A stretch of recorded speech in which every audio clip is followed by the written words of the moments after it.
ahead and get started. Okay. So thank you guys for everybody that made it on the call on time. Really appreciate that. My name is Brett Homer. I'm the owner of What's Next Baseball Consulting. And we've been doing this webinar series starting last week, just a way for coaches and players and anyone else that's interested to ask questions and be involved in the baseball community and learn something. So today we're really lucky to have Coach Jimmy Jackson from the University of Maryland. Really stoked about him. Met him through a mutual contact with Joe Guzman, right? Mm-hmm. And he's going to tell us a little bit more about motor preference and a little bit about his background, and really pumped to hear what you got. So with that, I'm going to turn it over to Jimmy. Yeah, so to give you a little bit of background, I actually grew up here in Maryland, so I'm finally like back home as far as the college coaching is concerned. I grew up here, played here through high school, played Division II at Shepherd University right there in West Virginia, not far from where I grew up. Played like for a minute in independent ball, but I've actually got into coaching at a really good private school here right down the road from where I live now at Archbishop Spalding, and kind of fell into it because I was always a two-way player, all the way through college. And then luckily for me, it's kind of worked out great to where the head coach there didn't want to do anything with the pitchers, asked me to help out. So that kind of got me into coaching pitchers. Pretty much, I would say from my 3 years there to my 3 years at Siena, still doing a lot of the same of like whatever I was told here and there and whatever I saw other pitchers do. That's kind of the way I was coaching. Pretty much just, taking guesses for lack of better terms. Because I never really had like a quote unquote pitching coach, just because I always thought of myself as an infielder, even though I wasn't a good hitter. So anyway, long story short, I ended up being the volunteer at Siena for 1 year. Then Coach Rossi bumped me up to be the pitching coach for the next 2. I then later moved to Fordham University in the Bronx. We'd actually lost in the championship to Manhattan the year before with Kevin Layton.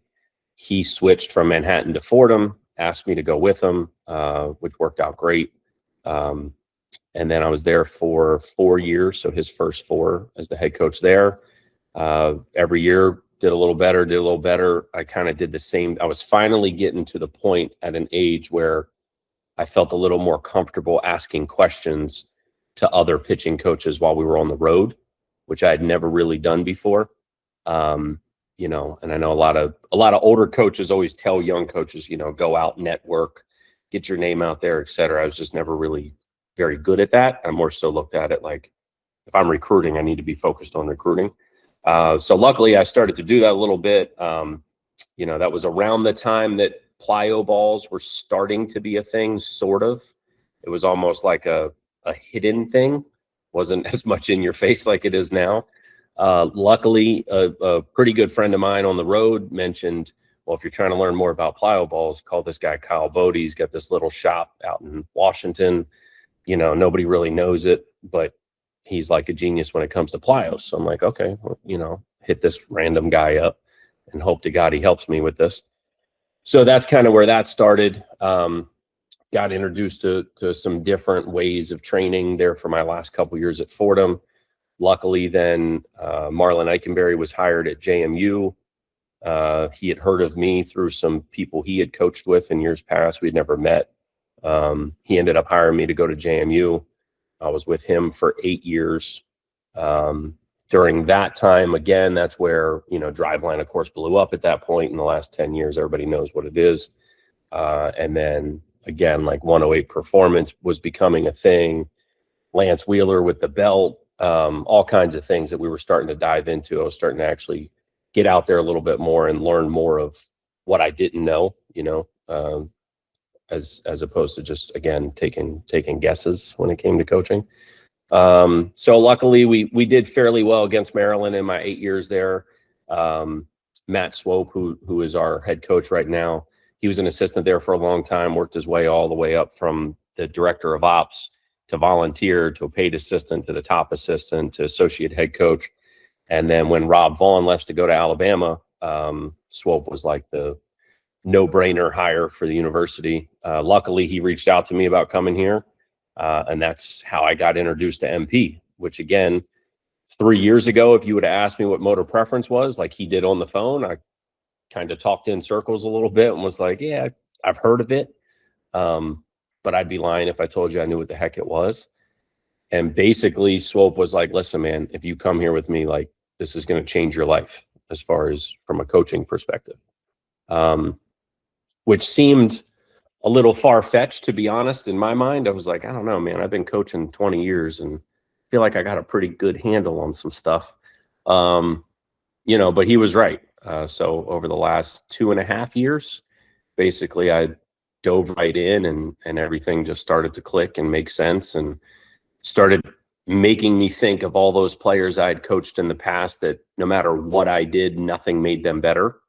I'd like to think I didn't make them worse, but I was definitely trial and error in all these things that I've been taught and learned over the years that just I wasn't getting anywhere with it. And that's where MP kind of came in and was like, it started making a lot more sense for me as far as why some guys don't really fit that biomechanics realm, or I guess the more biomechanics stuff we were pushing, we were also having injuries.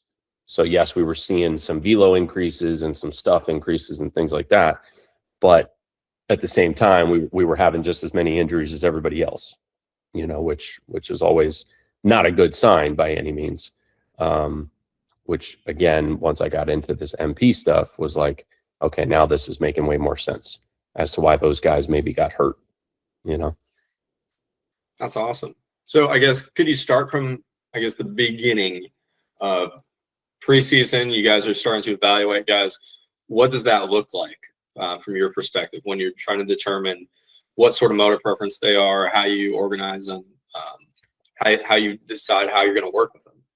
Yeah. So when we honestly start doing it even when we recruit them. So when they come on a visit, we'll take them through the full assessment. It's just 12 things. It's nothing baseball. It's standing there, I hate to say the word shaking them, but that's what it is. It's kind of like a hand on the shoulder, a hand on the back, and you kind of do one of those. And basically you're trying to get the kid to understand everything is revolved around balance, not power. You have to be balanced first in order to get the power out of your body or your legs or your arms or whatever. So we take a guy through a full assessment, 12 things, break it down from a motor shoulder and extension leg. If they're aerial, terrestrial, that's the big buzzwords that everybody knows, things like that. So when we go into the fall, we'll then retest them, right? Because we'll add the insoles under the ground or under their feet. Sorry. They may need arch support in their shoe, right? So we'll even test them with and without arch support to see what helps them better, stay balanced, stay connected. And then we just kind of go from there. So we'll have basically like a chart, is the way I do it. So I'll have all 15 to 20 pitchers' names, and it'll be just like any other chart, left to right, aerial, terrestrial, extension leg, if they're associated or dis, et cetera, all the way down the list. So as we're watching them through those first couple weeks of bullpens, we don't necessarily dive right in and start changing things, because the way we always say is we're basically trying to get guys what we call in profile, which the quicker we can get them in profile, the more we know we can move forward, whether that's a velocity standpoint, command standpoint, or even honestly just keeping them healthy, which, as you know, nowadays should be, I think, in the forefront of people's minds, but for some reason it's still not. It's all just about the output. But I'd like to think that we do a better job of that, putting them into their preferences first and then worrying about the output, because the output will come, as we've seen. So yeah, and then we just kind of go from there. So same idea. We'll take certain guys, and maybe that means we'll have them throw less live in the fall so that we can work on some more things if we think they've been overly trained out of preference, right? If they've been overly taught a biomechanics model, and maybe they're the polar opposite of what biomechanics has told us over the years. For instance, that would be like an aerial guy for us. If you're aerial and let's say an associate mover, associated just means you can't create as much hip shoulder separation, things like that. So we tend to need to spend more time with those guys. if that makes sense. Yeah. So for, I guess, all the guys that are on this call haven't really heard or know about motor preferences much, can you briefly describe the difference between like an aerial guy and a terrestrial guy, and maybe give a couple quick examples of like what that looks like when you're seeing it? Yeah, so a terrestrial guy would fit more of the biomechanics model. So they would be more glute, hamstring dominant in their heels, a little bit more flexion when they do things, right? So like think of somebody doing a back squat, right? That's a full flexion using the back side of your legs. That's a more terrestrial model. So think of like a Tom Seaver, a Nolan Ryan, Roy Oswalt, guys like that, for lack of better terms, 20 years ago, it was called like a drop and drive. Now the flip side of that, an aerial guy would be more on the balls of their feet, a little bit more into extension, right? So if they're 6 foot, they look closer to 6 foot while they're pitching. That would be like a Tom Glavine, a Randy Johnson, some guys like that sort of keep their posture a little bit more into extension.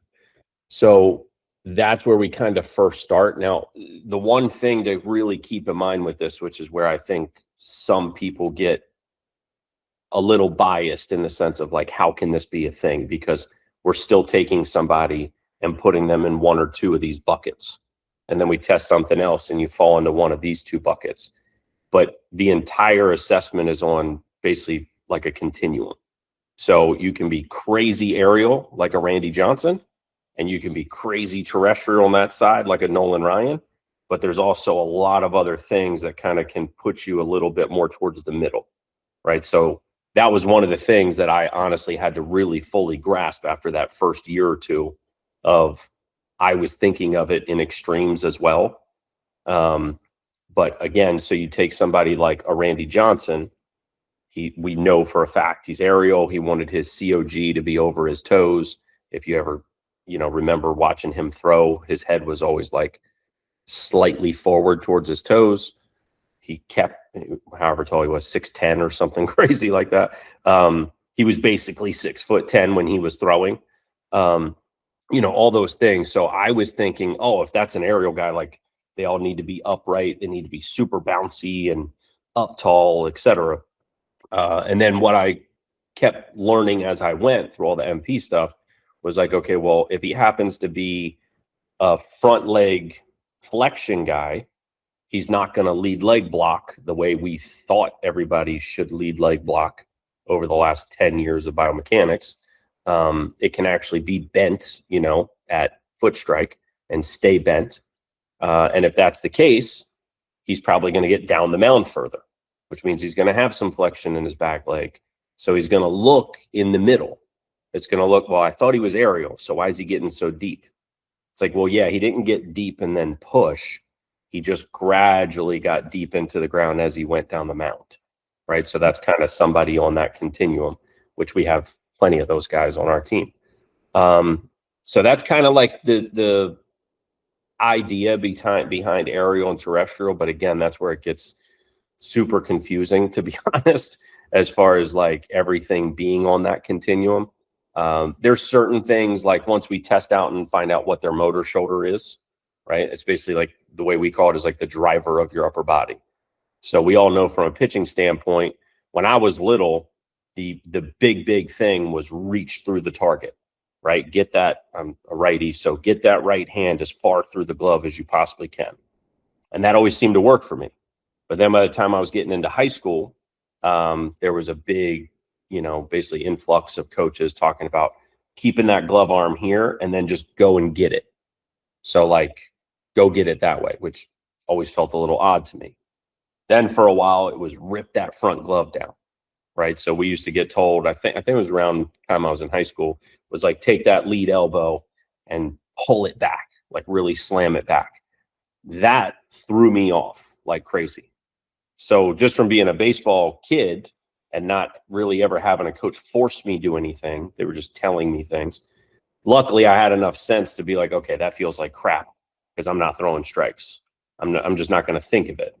The problem now is we go to so many private instructors and the facilities, et cetera. And when we say no, this is the right thing to do. Here's 10 videos of 10 big leaguers, and I swear they're doing the same thing. Now these kids go, okay, I guess I got to rip that front arm down. Well, we know from an MP standpoint, if they're a front motor shoulder, sure, they can think about ripping it.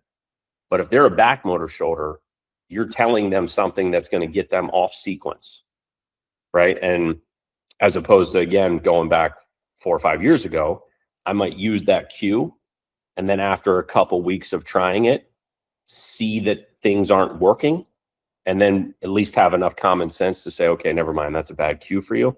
Well, now I'm just skipping 5 steps. Like that would never be a cue that I would tell somebody with the front arm if I know they're a back motor shoulder guy. So it's for more or less, it's getting us to the answers faster. It's getting us to be able to coach that player with cues. Now, there could be 4 different cues we use for a back motor shoulder guy, and we got to find which one works. But I know I'm focused on the right target that will work for them, as opposed to guessing, is it front, back, and is it one of the 4 cues for front or back? Does that make sense? Yeah, no, that's really cool. So here's a question I've had when I've tried to apply some of these concepts very loosely. What happens if you think that a guy, or can a guy switch preferences as they change in the weight room? That's one that I've heard before. Yeah, so no, it's a good question because we have people ask us that all the time. And especially, I feel like I'm probably, I don't know the way to put it, but like, Swope's the one that brought this idea to the United States, for lack of better terms, because he got in with who's now his business partner with MPE. He's from Europe. He had lived over there. He worked at this lab at Bolladalen for years, but he was a baseball guy. Well, of course, over there, baseball isn't as big. They were into a ton of other sports, etc. He always wanted to be more into the baseball thing. Him and Swope connected via social media. Next thing you know, they're business partners, and poof, it's here in the baseball softball world. So that's one thing that I fully understand, and I wholeheartedly agree with from an MP standpoint, is your preferences do not change. We can train them the opposite of their preference, but we're putting them in harm's way. So can I take an aerial that likes to be in full extension? Let's say he's super far on the continuum to the aerial side. And can I make him back squat? Yeah, 100%. Can I make him put on 40 pounds over his high school and college career? Yeah, I can make him do that. But at some point in time, they're going to break down. Now, the hard part is there's no exact science to say when he's going to break down, but it will happen. And we've seen it happen. So basically, the way we go about it is why would we try to train them completely out of preference? Like in our case, we would never do that. So in your case, or any other, college, high school coach, travel coach, is can they do some of those things once in a while? Sure, but why put them in harm's way, right? So it's the same idea if you look from like a weightlifting standpoint. Like clearly weightlifting doesn't make everybody better at baseball. If that was the case, then when you turn on MLB, you would see every single guy look like Mark McGwire, but they don't, right? There's plenty. The kid here, what the heck's his name, from Severna Park, Jackson Merrill with the Padres. I mean, he's got a little muscle. Sure, he's not like, he's not chubby by any means, but he's a skinny build, right? He's skinny, he's wiry, the same way Ken Griffey was for the first 10 years of his major league career until he bulked up. Well, what's wrong with that? Clearly, I'm sure those guys lifted, right? But he's not in there back squatting 400 pounds, because why would he? He doesn't need to. He can generate enough torque and momentum and bat speed and all these things to hit the ball 450. So why would you need to put on more weight or get 10 times stronger in the weight room, right? So it's all a matter of like what's relative. How strong is strong enough depending on the guy. So for basically getting back to what you were saying is you 100% can't change your preferences. We can coach you, coaches can coach you out of it, but again, you're not going to perform as well. And or you're going to break down at some point. So that's where we try to do a good job of like when those high school guys are committing to us, or a transfer or a JUCO guy or whatever, we try to at least start talking to them about it a little bit so that they're hopefully not overdoing it on the other end, right? If that hopefully kind of answers what you're saying. Yeah. You definitely cannot change your preferences. Now, your brain can change in the sense of like the way you attack things, right? Like you could have gone through more crap in your life over the last 10 years than another kid that had, let's say, a perfect home life. The way you look at things can change, sure. But the way your brain is telling your body to move, that's the way you're supposed to move. Really interesting. That's really cool. Yeah. So I guess, I mean, and if you think of it from the easiest, simplest term is, think about it like if you watch a 12-year-old walk from here to the end of the street, watch him when he's 22. I guarantee you he will walk exactly the same. He's not going to walk different. He's not all of a sudden going to turn his feet out like this when he used to walk like that. And if they do walk like this, right, a little in, they're going to walk like that forever. There's no such thing as like all of a sudden they walk like a duck. It's just the way you walk is the way you walk. Now, again, if we overly trained him into other areas we shouldn't have been doing, could he get tighter or looser? Sure. But at the end of the day, you're still going to walk the way you walk. interesting. So I guess from a recruiting standpoint, are there certain players that you and your other coaches and even the strength program at Maryland would prefer to have? Like you guys can look at yourselves and go, I coach this type of guy better. Typically, that's who I'm targeting.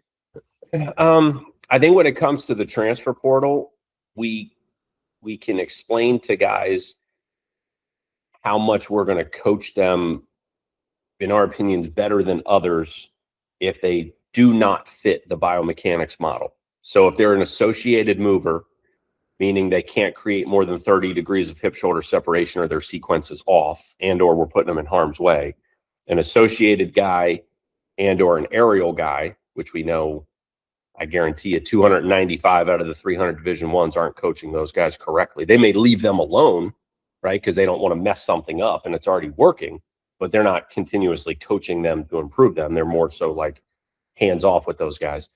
Those two, I would say 100% when it comes to like the portal. If we're going to get a terrestrial guy that's disassociated out of the portal, then we're not going to overly push the MP model. We're going to try to push, whatever other aspects there may be for why we think that kid should come here.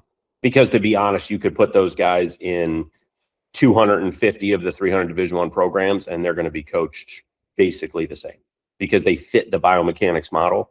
And nowadays it seems like 95% of coaches fully understand biomechanics. If that makes sense, so for high school guys, no, it's whatever the heck their preferences are. If we like what they're doing on the field, all the background checks out, all those sort of typical recruiting things. No, it doesn't really matter. Gotcha. No, that's an interesting way of looking at the transfer portal because I know everybody's using a lot of stats or they're obviously NIL is huge, but that's a whole different angle that I haven't heard anyone talk about is we're going to coach you differently and we're going to coach you better. Yeah, and I think that's one of the things that especially now, at least for me with the pitchers, now with the hitters, Swope had already been doing that by the time I got here, right? And then he became the head coach, but he was still doing it in the portal with some hitters. I was more or less still trying to figure out how quick can we make them better if they happen to be training out of profile, right? So take a guy that's going into a grad year and he is aerial and associated and let's say he's vertical, so we know he can't get into early scap retraction. If he's those three things and he's a grad guy, I don't know. Like we may be on the fence. If there's an undergrad guy that's the same profile and we're looking at them equally, we'll probably go after that undergrad guy because we know we're going to have them for more than 1 year. If it's at that fifth year, and that's where I was kind of, I hate to say making that mistake, but because it's nothing against the couple guys that we had brought in here, last year. But for some of them, it takes longer to fully get them into profile because they've just been wired to think like no, I'm supposed to get super deep in the ground and be in my heel and blah, blah, blah. So for some guys, that learning curve, still MP or no MP, the learning curve is different for everybody. Some guys can, they just get it, and it always feels good. Every time they start to get into profile, they're like, man, it feels so much easier. Or a lot of times what we get is like, man, you know what? I used to do this when I was 12. That's how I threw when I was 12. And I'm like, yeah, before everybody started messing you up, or thinking, and they didn't do it on purpose, right? Everybody's trying to help these kids. But again, most coaches just kind of say what they know or what they've heard before or what worked for them. Hence, like why you've heard for a million years, some big leaguers they turn into good coaches. Some big leaguers are the worst coaches ever because they were so good at what they did, they don't even know how the hell they did it. It just came natural and they did it, right? Yeah, no, that's definitely something I've seen and heard about too. I'm trying to think of anything else I've personally got for you. So I think this is probably a good time to open it up to the other coaches and people on this call. So guys, if you have any questions for Jamie, just let's hear them.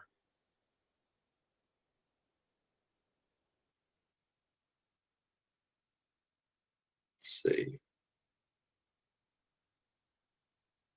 Any brave souls? No?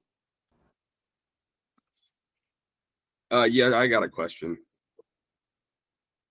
Can you hear me? Go for it.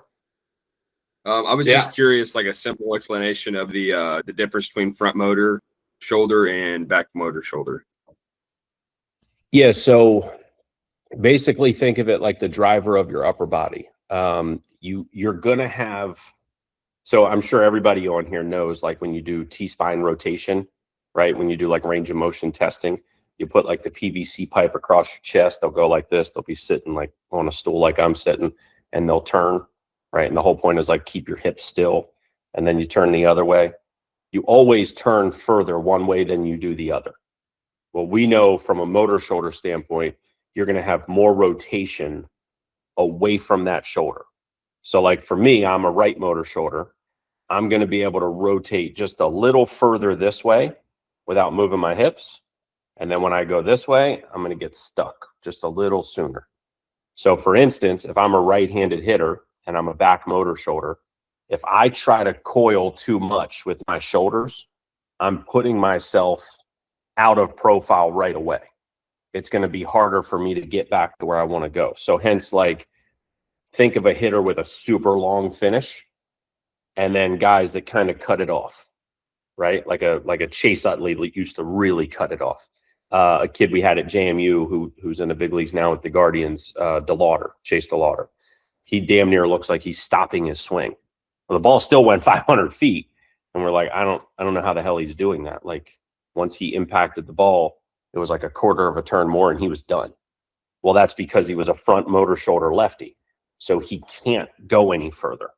If he did, it was something he got caught out in front and kind of one hand finished. And then, yeah, if you one hand finish, you could turn a little bit further. So from a pitching standpoint, it's exactly the same thing. Back motor shoulder guy, we're throwing in this direction. If I turn too far this way, then I'm getting lost back here. So they're going to be the guys like Nolan Ryan. I would bet my life he's a back motor shoulder guy because he was able to finish all the way through his target, bend over, his right scap was damn near pointing at home plate when he finished. Where you see a lot of guys also on the flip side throw and recoil like crazy. And they almost do like Eugene talks about it a lot with 108, like a pimp your finish type thing. Those guys are front motor shoulder. There's not a back motor shoulder guy that's going to be able to throw, recoil like crazy, and stick it on the front foot.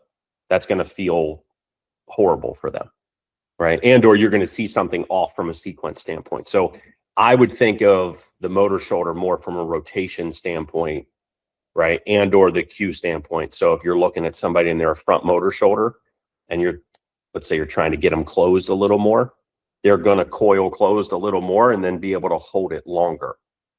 And you can cue it from that side of the body. Does that make sense? Okay. All right. Anyone else? That was a really good question. That makes a lot of sense to me. Just like thinking back, because for me, like the reason I got really curious about this, Jimmy, was because at least I was a position player growing up.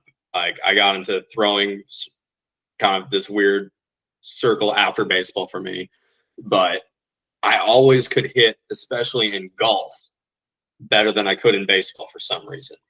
Yeah. And barely had any coaching in golf. It was just for me, I was going to hit the living piss out of it as hard as I could. And I'd have this big coil. I'd have all these moving parts. And I started digging into it. I'm like, this was definitely like an aerial move. And then I look back at my baseball swings, which was like get in the ground, take an early stride, hold it there, and try to pound through. And I always screw up because there was some sort of like double clutch. I was trying to get some extra power and time it up. And it's like now I'm going like, oh, God damn it. I should have been doing this whole different thing for my baseball hitting, and tried it recently in a cage with some guys doing flips. Tried changing the stance and getting some more rhythm. And I was like, I've never heard the ball come off my bat like that before. Like, what the heck? Right. Well, and I think that's where it's funny you say that, because I said this to Swope yesterday, and this is where I just have such, I don't know the right word that I'm looking for. Like I have such a head start / learning curve is just so much faster. You know, I don't know the right way to say that, but like, because I'm around Swope every day, and every single time we talk, he talks in sense of this preference, you know, things like the MP world. So it's been awesome for me. The problem is I also take everything literal. So at times he would say something and I'm like, well, just because I'm vertical, like, what are you talking about? I threw half my career from down here. That doesn't make sense. This doesn't equal vertical and this is horizontal. And he's like, well, you know what I mean? Like the flexion of the arm. And I'm like, wait a minute, now I'm lost. So then I would have to go back. And then as I'm watching, because I'll watch our hitters, which probably sounds weird for most pitching coaches. I watch our hitters as much as I do our pitchers, because I'm constantly seeing what the heck they do or don't do in or out of profile, trying to get in profile. And I'll hear Tommy, right, who also coaches our hitters with Swope, and I'll hear him going over things. And I'm like, oh shit, that's a good cue. Like I'm going to steal that. Even though that's like a hitting cue, that can definitely work for a front motor shoulder aerial guy on the mound, or a back leg extension aerial guy on the mound, right? So there's a lot of things that will cross, you know, intersect between the hitting and pitching world from an MP standpoint. So I remember saying to him yesterday, I was like, I'm telling you right now, I don't know, maybe I got lucky coming in here with the MP stuff because I happened to be the exact opposite of what the biomechanics world tells us. Biomechanics in pitching is terrestrial, disassociated, a lot of hip shoulder, and horizontal, early scap retraction into a late arm flip. So when I see some of these places talking about this late arm flip thing, and you guys know as well as I do how these kids are, they see 5 guys do it and they all throw 97. They're like, oh shit, I got a late arm flip. I got to learn how to do that. And it's like, well, yeah, but if you're vertical, you're going to break your arm. For a fact, you're going to get hurt. And I've seen it, right? If you're associated and you can't create all that disassociation, and all your plyo drills are in a disassociated position, you will get hurt, right? Like for a fact. So since I've been here, the one kid that has gotten hurt, I love him to death. He's going to be our number 1, number 2 this year, whatever. He's awesome. That is the one thing that he just never really, I hate to say bought in, but he just never bought in or listened to, because where he trains disassociated moves. And he saw velo jumps through his last year of high school in order to get him to Maryland, right? So he was showing up when I showed up. And in his mind, he's like, I don't know, man, this stuff's been working. And I'm like, yeah, I know, but you're putting yourself in harm's way by doing these drills. Because again, understand, when you're on the mound and you move down into foot strike, you're not separated crazy far. And that's fine. You're still 89, 90 miles an hour from here with this. Like, why are we trying to push it? You don't need to be 94 yet. Let's just keep working there. but all of his training was in a disassociated position with plyos, which is tough as a coach because I know these are not good drills for him. And no matter how much we would really discuss it, he was one of those kids that like, yeah, man, but I saw success with it. So kind of don't want to go away from it. And I'll be damned. He, you know, the elbow went and we don't have him for a year. So there's still that. It's not a perfect world, right? What we have here at Maryland with all the MP stuff, because we're still fighting those battles with guys. But at the same time, me being aerial, associated, and vertical, I was like, holy shit. Like, I can think back to like, okay, I was a good free throw shooter in basketball or a good shooter. Might not have been good at anything else, but I could shoot. And I'm like, damn, when I learned how to go perfectly vertical with my forearm, stay right off my right eye, and go straight up with a wrist flip finish, like, man, that worked perfect. But then I had buddies, like the best high school basketball player we had at my school that also played baseball with me. He used to shoot with his elbow out and kind of flick sideways. And I'm like, God, that's gross. Like, how the hell does he do that? But he could shoot just as well as anybody else, if not better. It's like, yeah, because our preferences are just different. You turn on an NBA game and watch everybody run up and down the court, how they dunk, right? What hand they prefer. All of those things are just preferences. There's not a perfect way to do anything in any sport. So why would we just teach biomechanics? Because we were starting to find these laws of averages, right? Like, well, if every major league pitcher that throws 95 has somewhere between 25 and 35 degrees of hip shoulder separation, and I got a dude that's at 22, well then hell yeah, man, I got to get him to 25. Well, little did I know, I'm going to keep pushing them past 30, and now they're past the threshold they should be in. So now I just put them in harm's way. You can be 22 degrees of hip shoulder separation and throw 95. Hence, that's why they're averages, right? Like 25 to 35 means there's somebody on this side and somebody on this side. But we don't think of those people, right? Like, and I'm sure all you guys about that age, or even me a little older, where it's like, we called them freaks when we were growing up. Like, oh, like Randy Johnson's a freak. Look at him. He's tall. He throws different. It looks weird, but it works, right? Like, well, yeah, he's not a freak. He just, luckily, when he was struggling with command and things like that in the minor leagues, somebody taught him something that worked for him. And then his career became a Hall of Fame career. But thank God they were teaching him something that worked for him. Like, and that's my biggest thing in the pitching world is, if we have the Nolan Ryans and Randy Johnsons of the world that pitched into their 40s through 95 to 100 and never had arm surgery until I think Nolan Ryan was like 45 when he finally got hurt, then why the hell are we not able to do that now? How come every single kid 16 to 24 is getting Tommy John like this? Like it's nothing. There's no way you can tell me those two guys and the other list of 100 other pitchers that never got Tommy John, they're not just all freaks of nature. They were doing something that fit them, right? Yeah, no, that makes a lot of sense. And like you see like some of those videos, even like of the guys from the 1930s that were the best of their time. Like some of them are very unconventional work looking, but hell, they performed really well for those times with probably zero coaching. Oh yeah. I mean, think of all the hitters that used to have those big hitches. Like, I mean, Babe Ruth, right? Like greatest home run hitter of all time besides Barry Bonds would go boom, boom. And if we saw a 12-year-old do that right now, we'd go, oh my God, that's not going to work. You can't do that, right? Like when you face 90 mile an hour pitching, oh my God, that's too big of a hitch. It's like, well, I don't know, man. Is it? Like, why don't you let them get to that point? You know, like one of my best friends from college has a daughter that's really, really good, like a high-level softball player. She's a freshman now. I mean, she'll probably be the best player in her region if I had to bet based off her athleticism and her strength. And she's big, strong, whatever. And we were talking about this stuff for the last like 5-6 months since I moved away from Virginia. That's where he lives. And I'm like, yeah, man, you got to get this crap out of your mind that we were taught. Just get it out, because not everything works the same for everybody. Just think of it like that.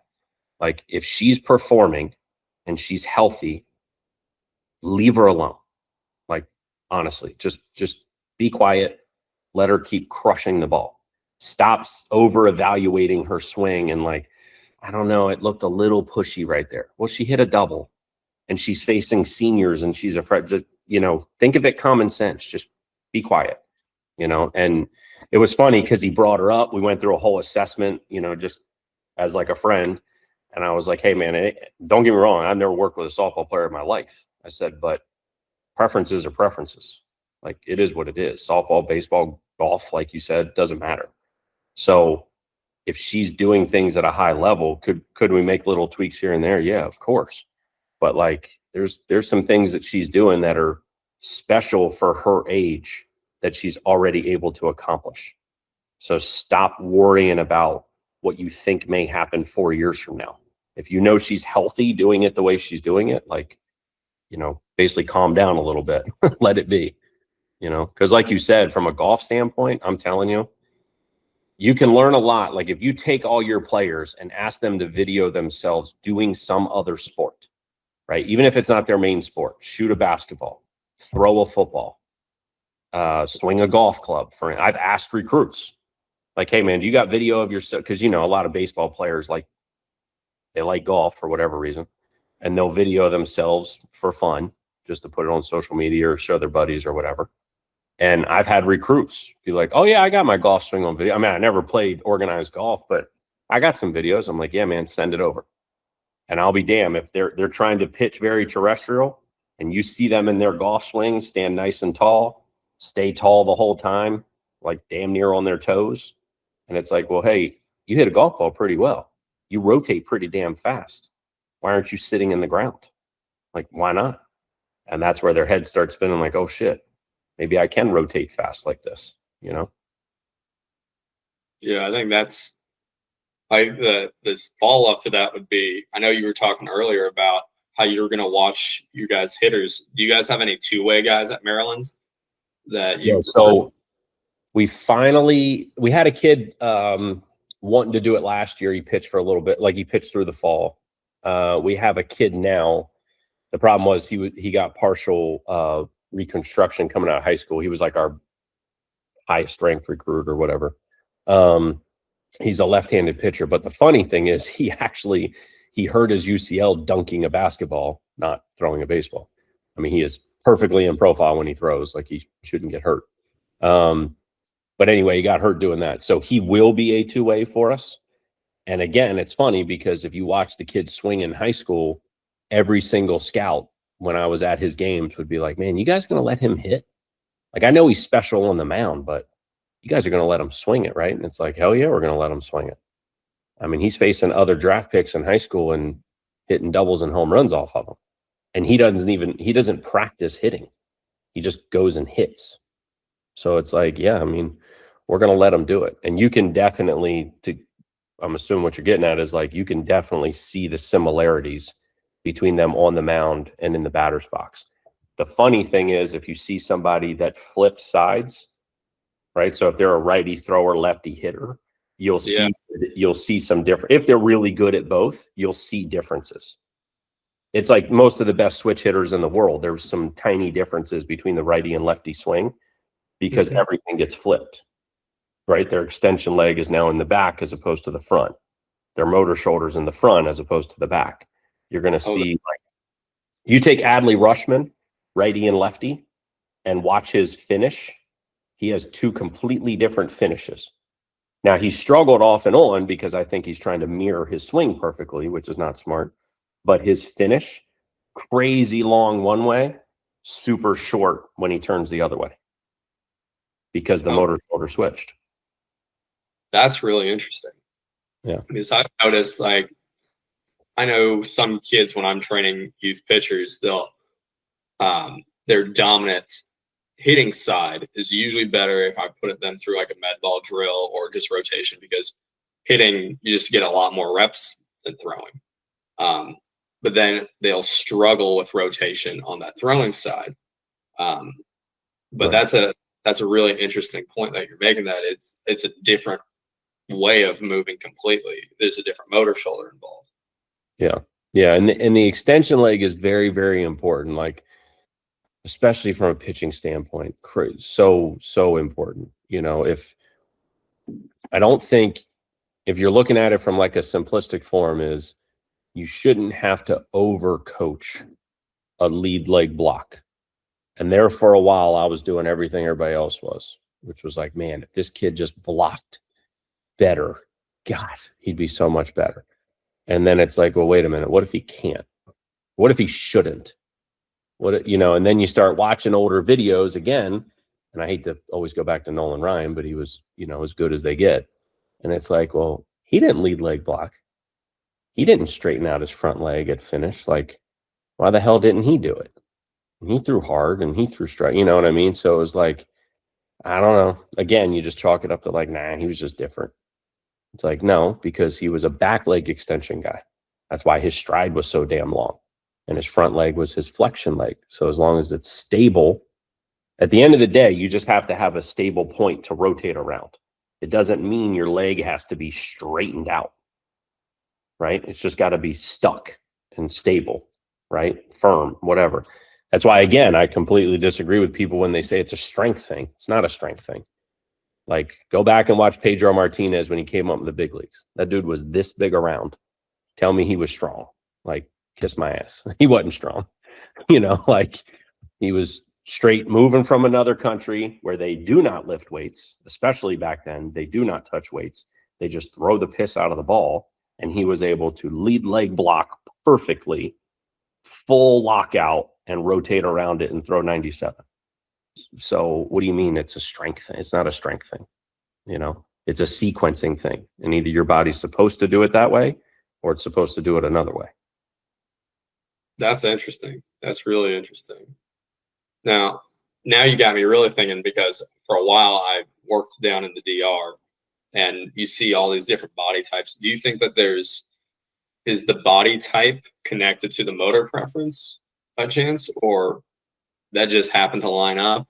Yeah, it can a little bit. So like one thing David Swope's business partner talks about is like in different cultures, it tends to be like maybe instead of like 50-50, like in the United States, it's probably 50% terrestrial, 50 aerial, maybe give or take a couple percent.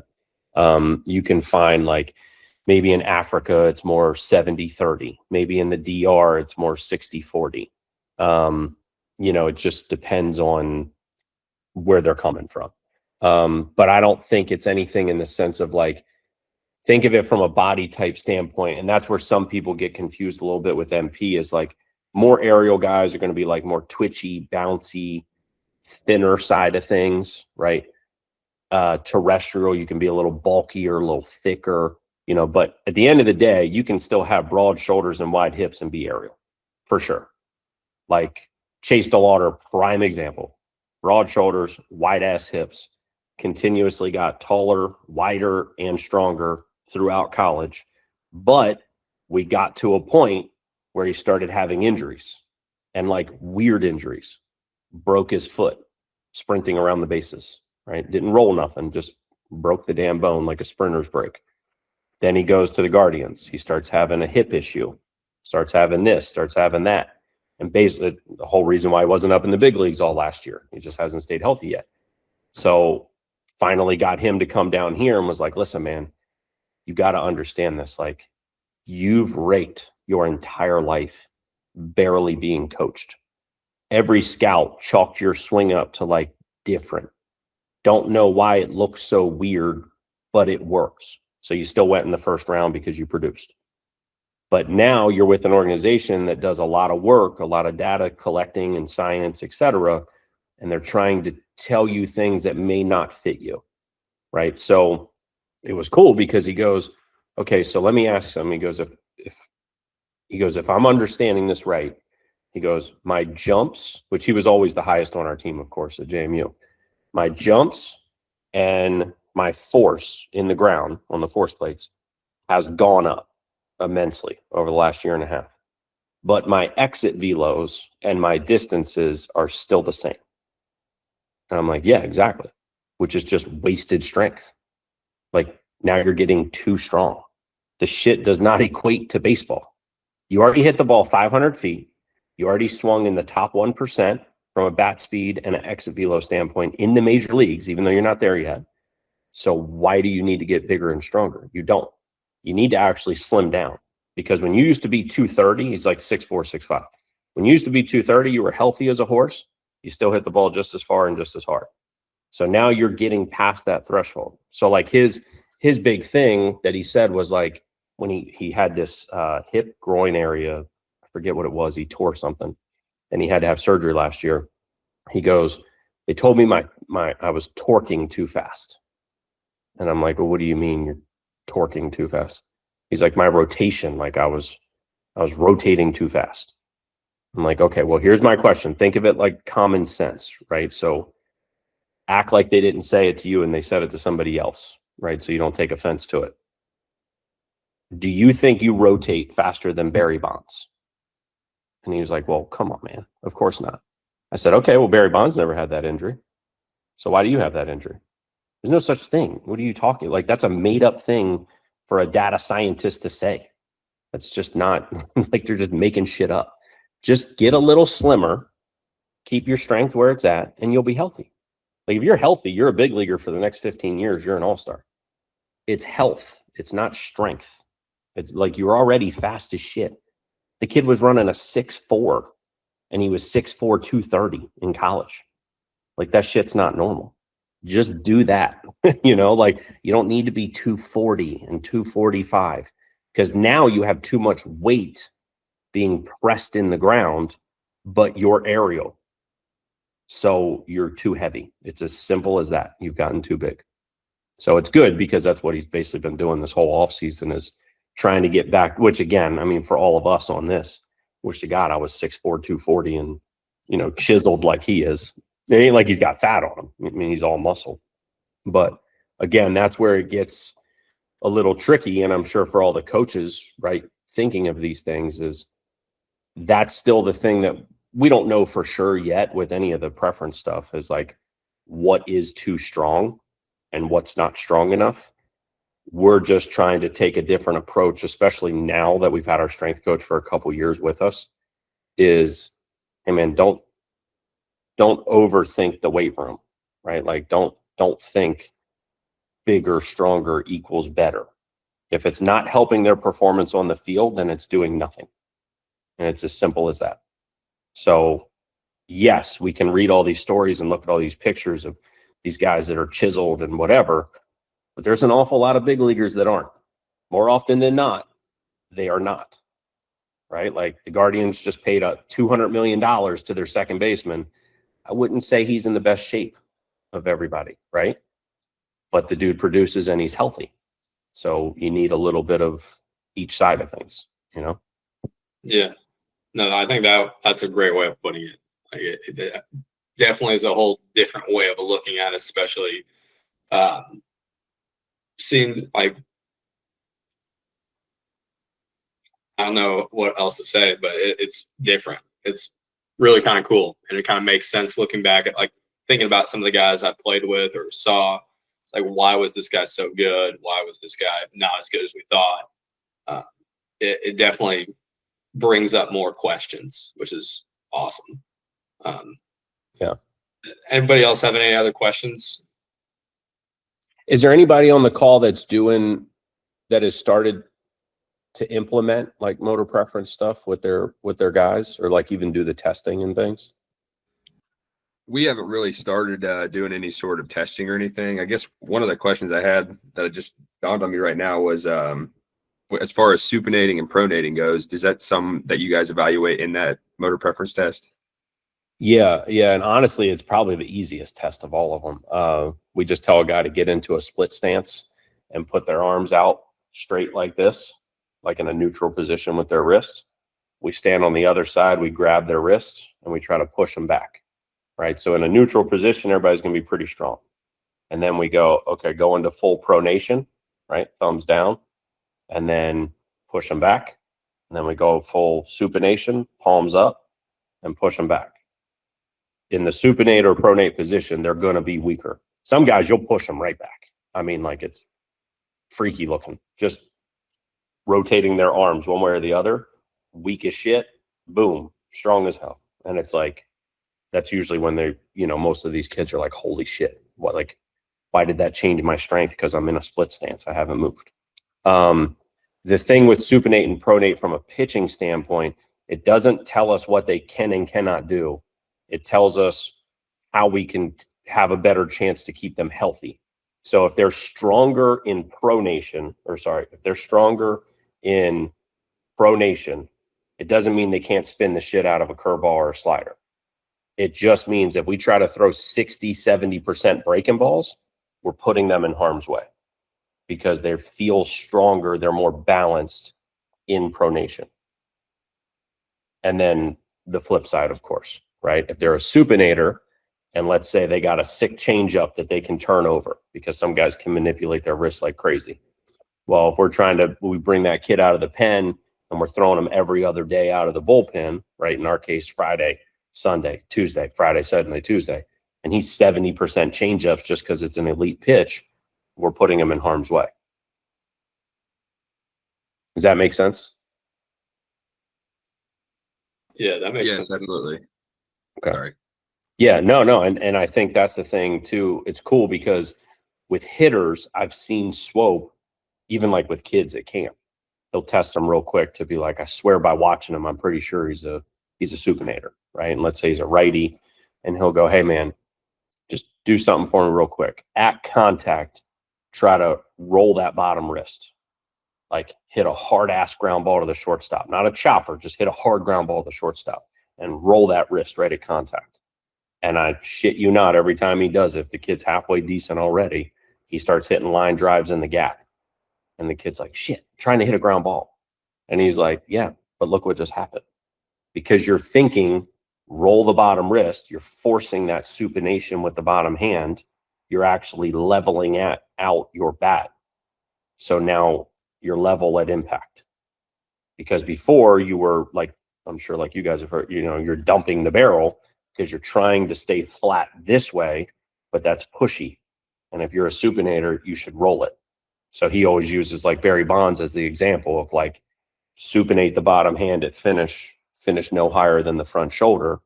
And it's boom, he's launching balls 500 feet. That's really cool. I like that. So piggybacking off that question for the pitching side, if you find that a guy is stronger in supination or pronation, is that sort of bias? Do they throw it harder? So if they're naturally better at being in supination, do those guys you find throw harder breaking balls than other guys? Yeah, from what we've seen so far in the couple years of looking at it, 100%, 100% they do. So again, like you asked earlier, and this is always tricky, is like, do we have a bias in like what we're recruiting, right? Like, do we prefer an aerial disassociated supinator as opposed to a terrestrial pronator, blah, blah, blah. We don't necessarily prefer one or the other. Like I said, in the recruiting, it depends. But now that I've been here, clearly I have a preference to what I do like, I guess. Like, like anybody would be like, oh, you prefer a blonde girl or a brunette girl? Like everybody prefers one, you kind of attracted to something. I definitely tend to be more attracted to aerial movers for whatever reason. I don't know. But right now, our pitching staff is 80% aerial. Now that I've been here and the whole pitching staff I've recruited and or, for lack of better terms, chose to keep on the team, 80% aerials. Out of our infielders, all of our middle infielders and third basemen are aerials. And from me and Tommy going out and recruiting these guys, it was like, damn, love this dude. He's twitchy. He's this, he's this, he's this. Then we test them. We're like, oh shit, aerial, disassociated, back motor shoulder. Like, boom, we got 3 shortstops like that. And it wasn't on purpose. It wasn't like we tested them and then said, oh, you fit. It was just, we really like this guy at shortstop. He can do a lot of things. And then boom, that happened to be his preference. Interesting. So you do tend to lean one way or the other. Yeah. Well, I know this isn't pitching related, but do you find that certain positions on the field are more aerial or terrestrial? Yeah, it tends to be like you'll find way less catchers that are aerial. Just it's such a flexion position, squatty, mobile, etc.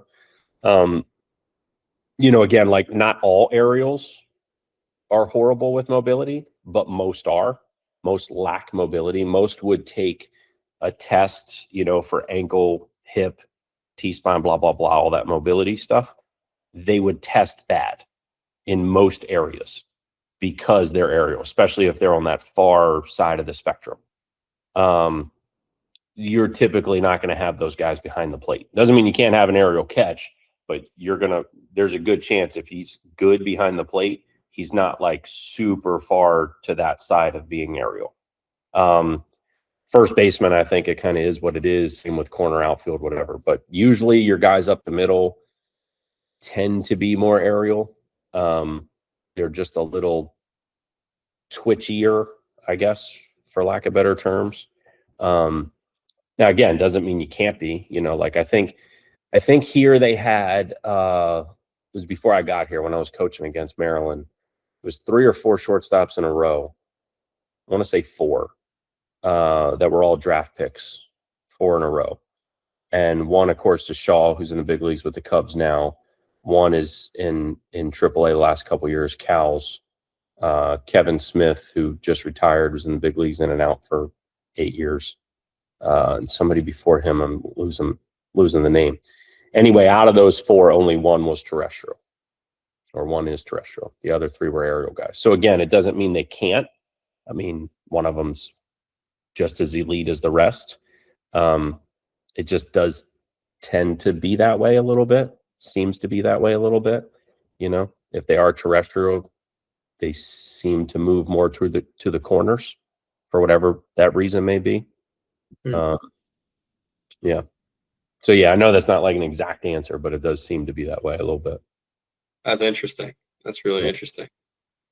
All right. Any last questions, guys? All right. Well, if nobody has any more questions, I think this is probably a good time to stop before we go way, way too deep.